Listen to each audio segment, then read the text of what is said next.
কইছিলি তুই? এই তো বাসায় যাচ্ছিলাম, ভার্সিটি শেষ হলো। আচ্ছা রাকিব কই? ওর কোনো খবর পাচ্ছি না। রাকিব তো বাসায় চলে গেছে, আন্টিকে নিয়ে নাকি ডাক্তার দেখাতে হবে। আচ্ছা তোর সাথে না আমার একটা কথা ছিল। কি কথা বল? আমার কেন জানি মনে হচ্ছে রাকিব মুস্কানকে ভালোবাসে। রাকিব আমাদের ফ্রেন্ডশিপটারে সবার উপরে রাখে। ও কখনোই চাবে না যে আমাদের ফ্রেন্ডশিপটা ওর রিলেশনের জন্য নষ্ট হোক। কিন্তু ভালোবাসা তো বন্ধুত্ব থেকেই শুরু হয়, তাই না?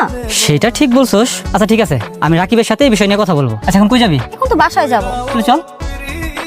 তুই যে মুস্কান রে ভালোবাসিস, এটা আমাকে বললি না কেন? আমি মুস্কান রে ভালোবাসি, তোর এই কথা কি বললো? আমাদের এত দিনের বন্ধুত্ব, তোর মনের মধ্যে কি চলে সেটা আমার জানার কথা না? তুই আসলে আমার সত্যিকারের বন্ধু, তা না হলে আমার মনের মধ্যে কি চলতেছে তুই জানলি কি করে? তার মানে সত্যি তুই মুস্কানে ভালোবাসিস? আমি সত্যি মুস্কানকে ভালোবাসি। মুস্কানে কবে বলবি? যাই না, কবে বলতে পারবো তাও জানি না। বলতে পারবি না মানে? সমস্যা কি? সমস্যা কিছুই না। দেখ, মুস্কান আমাদের ভালো বন্ধু, আর আমি চাই না আমাদের বন্ধুত্বটা নষ্ট হোক। মুস্কান একটা ধনী পরিবারের মেয়ে, আর আমি মধ্যবিত্ত ঘরের ছেলে। আমাদের সম্পর্ক কখনো কেউ মেনে নিবে না। তাছাড়া আমার মনে হয় মুস্কান এটা জানতে পারলে খুব রাগ হবে, আর আমাদের বন্ধুত্ব নষ্ট হয়ে যাক এটা আমি কোনোদিন হইতে দিব না। সেলিম, কাজটা হয়েছে? আচ্ছা ঠিক আছে, কোনো সমস্যা নেই। আজও সাহেবকে বলো যে আমি 4টার সময় কালকে দেখা করবো, একটা মিটিং রাখবো। ওকে? হ্যাঁ 4টা। আসসালাম। কি করছো বাবা? কিছু না, একটু ফোনে কথা বলছিলাম। বাবা তোমাকে অনেকদিন ধরে একটা কথা বলবো ভাবছি। বল, কি বলবি মা? বাবা আমি আসলে একজনকে ভালোবাসি। কই, আমাকে তো কোনোদিন এই কথা বলিস না। তুমি যেরকম ভাবছো বিষয়টা সেরকম না। আসলে আমি নিজেই ওকে এখন কিছু বলে উঠতে পারিনি। আচ্ছা, ছেলেটাকে কি করে, দেখতে কেমন? ও আমার বন্ধু রাকিব, খুব ভালো ছেলে, আমরা একসাথে পড়াশোনা করি। আচ্ছা টেনশন করিস না, আমি রাকিবের সাথে কথা বলে নিব। আমি জানতাম বাবা তুমি আমার কথা কখনো ফেলতে পারবে না। কি করে ফেলবো? তুই আমার একমাত্র মেয়ে, আদরের মেয়ে, তোর কথা কি ফেলা যায় বল? আচ্ছা আমি যে রাকিবকে এতটা ভালোবাসি ও কি কখনো বুঝতে পারি? আর ও কি আমাকে ভালোবাসে না? আর যদি ভালোই বাসে তাহলে ওর মনের কথা কেন আমাকে জানায় না? আমি ওকে একটা ফোন দিই, ফোন দিয়ে আমি যার সাথে দেখা করবো এটা বলি। আমার ফোনটা কেন রিসিভ করছে না? ও তো আমার ফোন রিসিভ না করে কখনোই থাকে না। ওর কোনো বিপদ হলো না তো, না কোনো অসুস্থ হলো, কিছুই বুঝতে পারছি না। যাই একবার ইউনিভার্সিটি যাই, ইউনিভার্সিটি গেলেই তো বুঝতে পারবো। ওর সামনে দাঁড়ালেই তো আমার হাত পা কেমন ঝিনঝিন করে।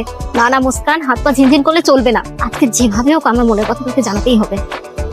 দেখ বন্ধু, প্রেম ভালোবাসা এই বন্ধুত্ব থেকেই সৃষ্টি হয়, আর ভালোবাসা কোনো পাপ না। তোরা দুইজনের ভালোবাসোস, কিন্তু এই পর্যন্ত কেউ কাউকে বলতে পারলি না। শোন, মুস্কান তোকে অনেক ভালোবাসে, ও যে তোরে না পেলে কি করবে আমি নিজেও জানি না। আজকে মুস্কান আসলে সরাসরি ওরে তুই ভালোবাসার কথা বলে দিবি। কিন্তু আমি কোনো কিন্তু হবে না, যেটা বলতেছি এইটাই। তাহলে গল্প কর, আমি একটা ফুল কিনে নিয়ে আসি। শোন, মুস্কান তোকে অনেক ভালোবাসে, তুই বুঝোস?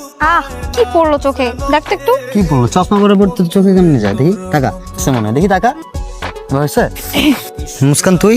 রাকিব, আমি তোমাকে কিছু কথা বলতে চাই। কি কথা বল? আসলে আমি তোমাকে অনেক ভালোবাসি। কি তুই আমাকে ভালোবাসিস মানে? আরে আমিও তোরে কখনো ওই চোখে দেখেই নাই, তুই আমার বন্ধু, আমি তোর সবসময় বন্ধুত্বের চোখে দেখছি। তুমি সত্যি করে বলো, তুমি আমাকে ভালোবাসো না? সত্য মিথ্যার কি আছে এখানে? আমার চোখের দিকে তাকিয়ে বলো। আমি তোর চোখের দিকে তাকাই বলতে, আমি তোকে ভালোবাসি না। আর তোকে একটা কথা বলা হয়নি, আমি শিরিনকে ভালোবাসি, আর আমি অনেক আগে থেকেই ওরে পছন্দ করি। রাকিব, কি বলতেছিস এই সব তুই? তুই চুপ থাক, আমি যেটা সত্যি ওটাই বলছি। তোর চরিত্র যে এত খারাপ এটা আমি জানতাম না, আজ জেনে খুব ভালো লাগছে। আর শিরিন, তুই না আমার ফ্রেন্ড, তুই আমার সাথে এরকম করতে পারলি? খুব ভালো, সুখে থাক তোরা। মুস্কান দাঁড়া, কি করলি তুই? এটা কোনো দরকার ছিল এরকম করার?